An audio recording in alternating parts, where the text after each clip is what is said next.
গণহত্যার মামলায় কার্যক্রম নিষিদ্ধ আওয়ামী লীগের সাধারণ সম্পাদক এবং সাবেক সেতুমন্ত্রী ওবায়দুল কাদের সহ 7 জনের বিরুদ্ধে গ্রেফতারি পরোয়ানা জারি হয়েছে। তাদের বিরুদ্ধে অভিযোগ আমলে নিয়ে এ আদেশ দিয়েছেন আন্তর্জাতিক অপরাধ ট্রাইব্যুনাল।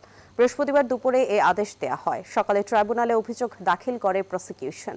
মামলার অন্য আসামিরা হলেন কার্যক্রম নিষিদ্ধ আওয়ামী লীগের যুগ্ম সাধারণ সম্পাদক আ.ফ.ম. বাহাউদ্দিন নাসিব ও সাবেক তথ্য ও সম্প্রচার প্রতিমন্ত্রী মোহাম্মদ আলী আরাফাত। আরও আছেন যুবলীগের সভাপতি শেখ ফজলে শামস পরশ, সাধারণ সম্পাদক মাইনুল হোসেন খান নিখিল, ছাত্রলীগের সভাপতি সাদ্দাম হোসেন ও সাধারণ সম্পাদক ওয়ালি আসিফ ইনান। এই হত্যাকাণ্ডের বিচার নিশ্চিত করার ব্যাপারে সরকার দৃঢ় প্রতিজ্ঞ। জুলাই আগস্টে সংগঠিত মানবতা বিরোধী অপরাধের ব্যাপারে অভিযোগ আমলে গ্রহণ করেছেন এবং এটাকে একটা নিয়মিত মামলা হিসেবে রেকর্ড করে আসামিদের বিরুদ্ধে গ্রেপ্তারি পরোয়ানা জারি করেছেন।